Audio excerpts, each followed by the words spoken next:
Welcome everyone, Christine here with a discussion about Total War Warhammer 2 Immortal Empires. And in this particular video, what I want to talk about is patch 4.2 and some of the things that I do genuinely believe that patch 4.2 does absolutely need to address for the game as a whole. And I'm not talking here about racial specific problems with the game. I am talking here about the game on a fairly fundamental level. Because there are certainly some fundamental problems with the way the game is working at the moment that, yeah, I do believe CA needs to improve on. And with major patches before, with DLCs in the past in Warhammer 2, we did get these kind of vast improvements. In fact, there were very few DLCs in the course of Warhammer 2 where we didn't get some major rework. For instance, the Vampire Counts, well, the rework they got, the quote-unquote rework, was actually associated with the Vampire Coast DLC, for instance. So the way the Vampire Counts right now is as a result of that. Other things that have changed, that have been developed in Total War have come as a result of patches. I'd say the most significant patches, the most significant content updates have come with Queen of the Crown, because that did add Ikeclaw and, well, some very needed roster changes for the Skaven, but as well as certain quality of life changes. Then you have the Potion of Speed update, which is probably one of the most significant patches ever released by Creative Assembly in their entire history as a company, but not really just Creative Assembly. I honestly call Potion of Speed one of the most significant patches any gaming company has ever released for a game. Outside of things like multiplayer focused games. Like when you think of single player focused games, getting a patch on the scale of the Potion of Speed is fairly rare and very significant. And then you have Twisted and Twilight, Silence and Fury, Warden and Punch, those DLCs in particular. Because what you have Warden, Punch, Twisted and Twilight, and Silence and Fury is that you got a major rework as well as various quality of life changes for quite a few races. So at least one major rework for one particular race, be it the Greenskins, the Wood Elves, or the Beastmen. Now, the problem, of course, with Shadows of Change is the problem with Thrones of Decay. For the record, this is something Creative Assembly chose to do, to cover 3 races that each of them desperately needs a rework or improvement. And from my perspective, like some people would say, oh, Kislev only needs some updates. No, Cathay needs some updates. Kislev and Sinch don't just need some updates. They need a major rework of their systems in a campaign in order to work substantially better than they do right now. By the way, this campaign is Catering. I'm playing with some auto-resolve mods. We can talk about various things in a campaign that do need to be improved, but from my personal perspective on this subject, get on with it. I do believe that we need to talk a bit about the current situation with the auto-resolve system that Total War Warhammer 3 does currently have, because it's simply not really a great system to have in the game at the moment.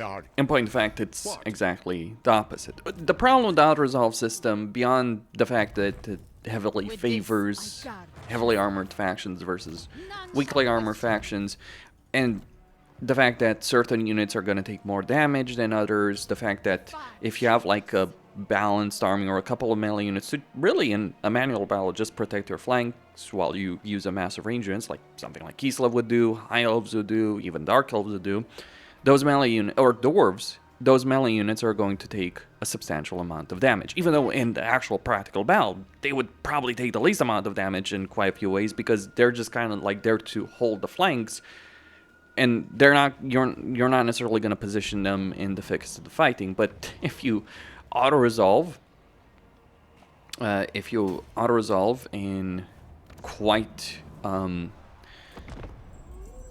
few battles, those units will take a lot of damage. And this kills army variety because you know that sure, you could fight every battle manually in the campaign, but you could also choose to build an army And certain factions don't have it, but you could choose to build an army that might be pretty crap in a manual battle, like against a real proper army, but you know it's going to be great in an auto-resolve situation. And that is something that I believe CA needs to change. Some people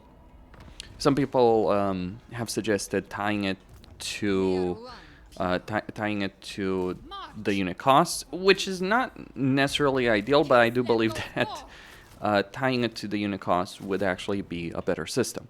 Then we have to talk about the auto-resolve benefit that settlements have. Basically every settlement, and this is abusable.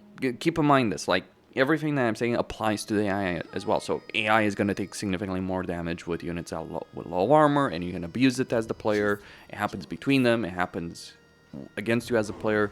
There's so many campaigns where, you know, I had the garrison with a cheap settlement. Like, for instance, if I'm playing dwarves, one of the things that will happen is, like, I can bait the AI into attacking a settlement by just maybe having a couple of units there with a general just irrelevant, or Gotrek and Felix.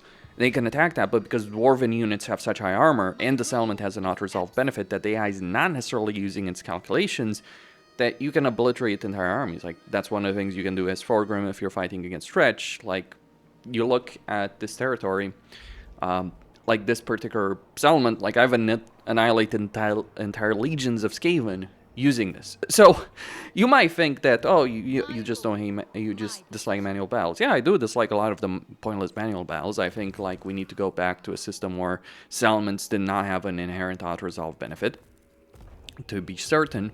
Like Shogun 2, I think, did this best with garrisons. But believe it or not, removing the auto-resolve benefit from settlements and removing any kind of benefit the AI has against you in terms of auto-resolve, because keep in mind, like, major factions, the factions that you see growing very strong in campaign, they're not growing strong because they're winning against odds. They're growing strong because they have an auto-resolve benefit, because they cheat faction potential. That's one of the things that happens there. That's... Like, this is creative assembly solution. It's such a bad system because it means you end up with factions that are powerful, but they didn't earn that power. They just cheated to that power. I mean, there are some factions that are always going to be powerful. Tyrion, for instance, is always going to be powerful. Gremgor is always going to be a powerhouse. Those kind of things, right? But then you end up with a bunch of factions that aren't necessarily so powerful, but because they get this auto-resolve cheat through faction potential, which is randomized at the beginning of each campaign, they seem powerful, and then you show up over there and you fight them and you realize they're just a house of cards ready to fall over. This is one of the problems with the way auto-resolve works, and the settlement auto-resolve as well. And then you get factions that might actually have a good amount of power that end up being quite weak simply because they don't get that RNG situational faction potential. So I think faction potential, in terms of the auto-resolve, like, I think faction potential should give resources. I'm pretty sure it does. I'm not entirely certain. I do know for certain it gives an auto-resolve benefit.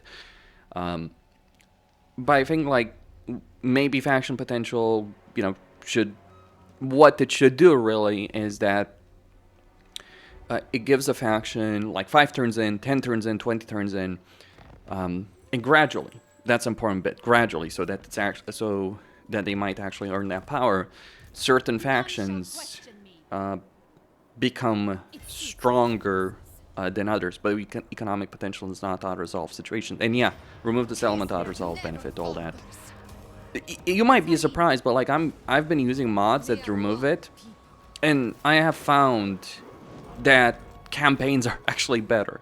Like, because suddenly you have factions not losing half of their army when they attack a settlement. For instance, just as an example, you no longer have that crazy situation happening where they lose half of their army. And losing half your army, losing entire units, is actually damaging for the most part. I mean, yes, it does force the AI to recruit new units, all that. I would say the AI needs to be able to recruit more armies, because there is a cap on that. That's another thing. The way that the AI uses its army, uses its resources, it's highly inefficient.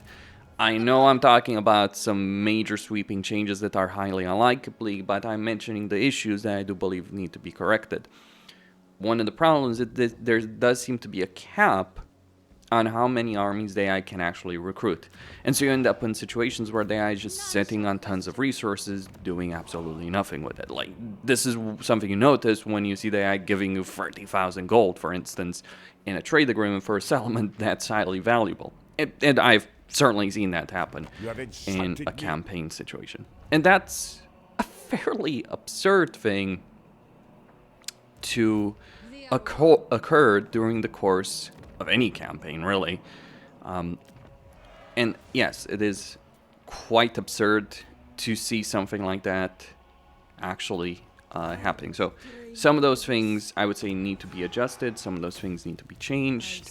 And yeah, some of those things do need a fairly drastic improvement compared to how they are right now. Auto-resolve, faction potential, all those kind of things do need to be changed. And we can then talk about the fact that we do need better performance on this map. Beyond the fact that the map is pretty badly designed in a lot of ways. Like, the Kislev area is awful. Like, you look at Old World. Like, I understand that maybe Old World is lacking certain variety that you might see, but honestly, I disagree with that sentiment. I think Old World mod does have a lot of variety in it. It might not necessarily be the fastest pace, though I'd probably recommend playing Old World or something like Radius if you really want to enjoy the biblical, the experience of building a fairly biblical empire. That would be my point of view on the subject. Because it can work. It can work quite well, and it can lead to a really, really good campaign experience.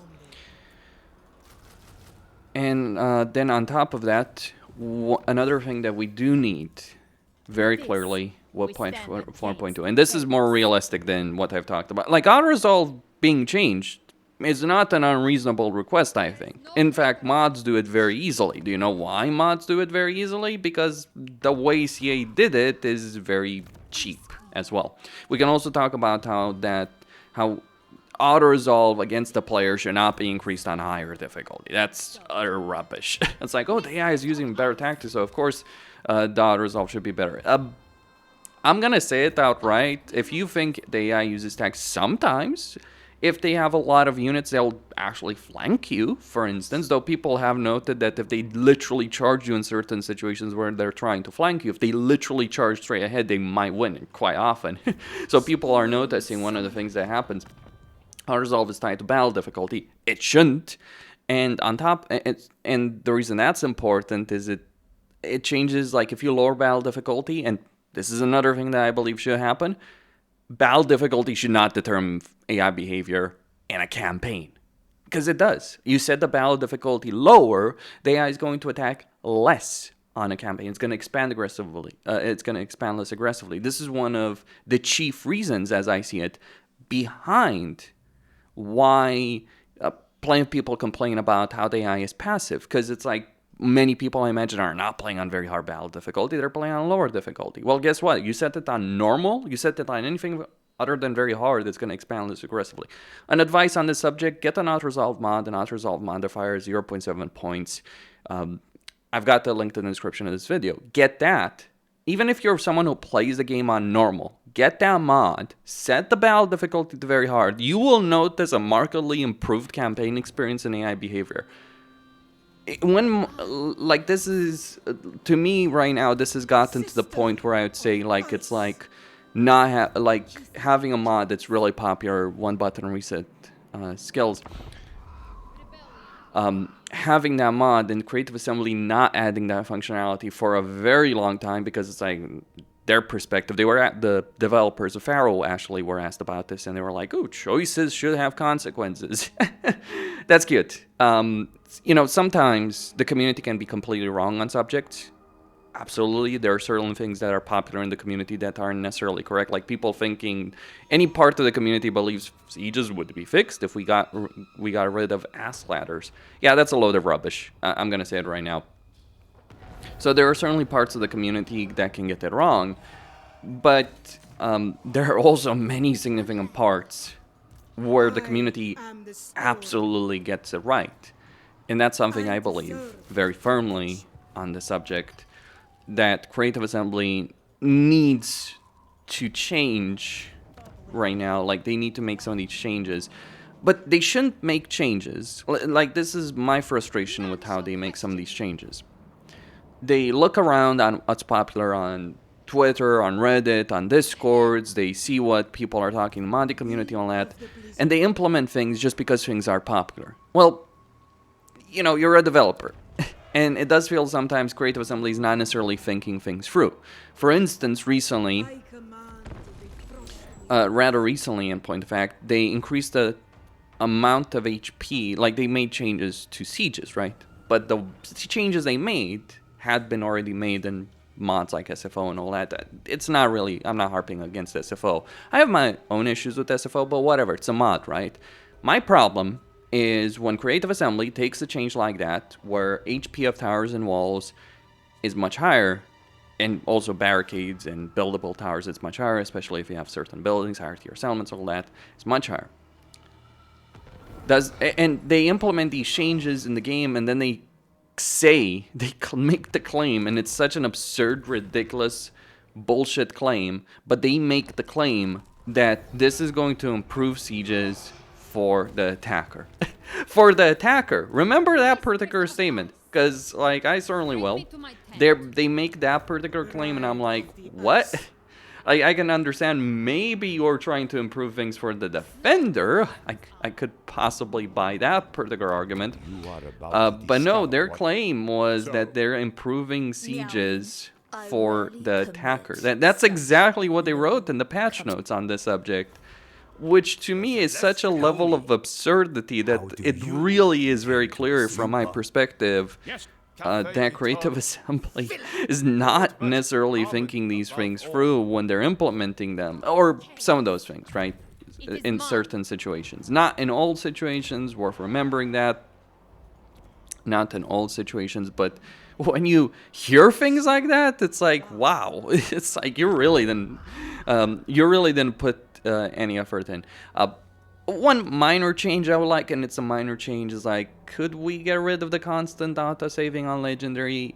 Or just, like, could we have some of the campaign customization that's actually present in Total War Pharaoh? Because, well, it was emulating SFO. Like, you start playing Pharaoh, you see that campaign customization. I wonder where they took that. Oh, this looks very similar to SFO.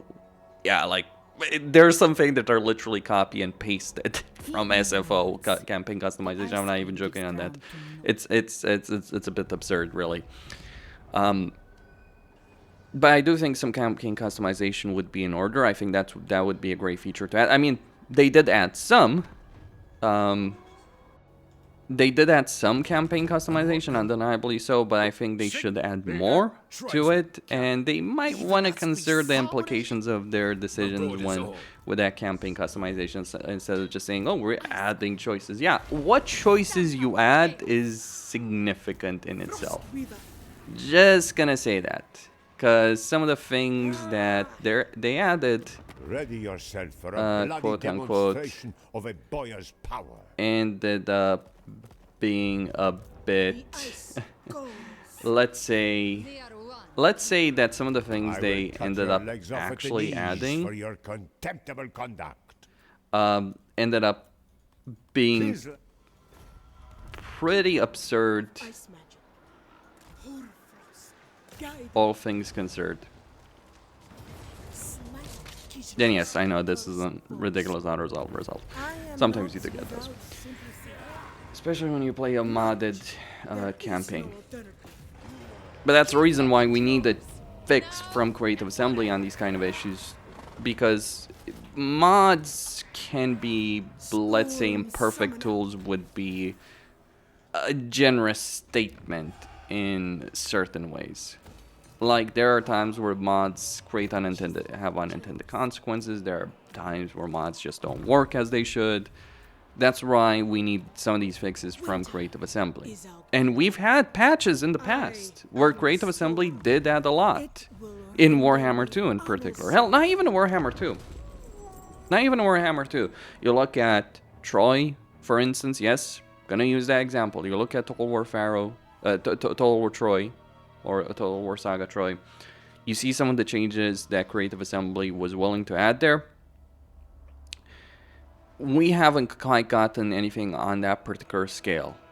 Like the change from supply line to administrative cost, for instance, or Mythos, if you will. Though sure, Mythos was an expansion, really. It's not even a paid DLC. Like, it was, the price of that was a bit ridiculous. But we did get some very substantive changes and new systems. Right now, what we need is a tweaking a system, a rebalancing of campaigns to make the campaigns work better. None shall question me. I feel rebalancing of campaigns, some balance changes could be very much in order I have provinces to... compared to some of the things that we've dealt with so far. So yeah, we could really use those kind of changes. Performance changes, auto-resolve changes, balance changes for races. Kislev needs a better economy. You know, this is the thing that pissed me off the most about Shadows of the Change. Like, Shadows of the Change came out, right? Kislev DLC. And what I found really annoying is it actually did nothing to fix any of the substantive issues with Kislev. And I'm not just talking about the supporter system here. No, I'm talking about issues like it's not worth playing a Kislev campaign because the economy is so limited that even with, say, Boris Ursus, who actually has the best economy because he can constantly invoke Dash, even as Boris Ursus, you end up in with the realization that, you end up with the realization that you're just not going to be able to achieve as much in your campaign. And it's not even worth developing your economy. That's the thing. Like, that's kind of the problem. If it takes 10 turns for your basic economic settlement to start paying for itself in a settlement, and you're constantly conquering settlements that need to be built up, it's like, it's not really worth it. That's not really a great pace. And yeah, I made a mistake there. That's not really a great pace for a campaign to actually have, and yet this is something we do see. By the way, an interesting point I want to raise about with respect to something like Old World. One of the interesting things Old World did is that it put these Kislev cities, which have some really we're screwed. That was an ambush. One of the things SFO did, that's fine. What SFO did do is, SFO Old World, what it did do is it added these Kislev cities into proper provinces. And surprisingly, they're actually really useful. Like, it's not like right now, if you're playing a Kislev campaign, one of the absolute worst choices you could make in a Kislev campaign is to actually battle Kislev. Like, yeah, you still care about the cities, but beyond that, you don't care about any of the territory.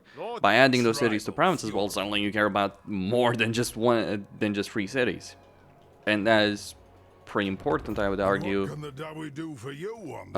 Pretty important for a campaign to actually make you give a shit. Never mind that the territory in general of Kislev is far more lucrative in Old World than it is in Immortal Empires. Like, you know, it's like you look at races like Kebie. Kebie wants to have a campaign in Kebie. That's pretty sensical, right? Kebie wants a campaign in Kebie. High Elves want the campaign in Ulthuan. Dark Elves care about territory of Nagorond. All of that does happen. You look at Kislev, you don't have that dynamic outside of the free cities, but everything else in Kislev is worthless. And it's actually not just the case it's not just the dynamic that exists in Immortal Empires, it's also the dynamic that exists in Realms of Chaos. Side note on the subject, the Realms of Chaos map, another thing I would like to see added in 4.2, maybe, or at least Thrones of Decay, is like a change to the terrain of Realms of Chaos, in the Empire area in particular. The winds of... That's one of the things I would... that is one of the things I would certainly like to see being changed right now. with respect None shall question me. with respect to Warhammer 3 compared to how it has worked really ever since Immortal Empires has been released. Honor to your ancestors. All right. And we do need these kind of changes to make for a better campaign dynamic than the one we've seen so far in the game. That would be my perspective. Costine signing out. Don't forget to subscribe, like, and enable notifications, and stay tuned for more.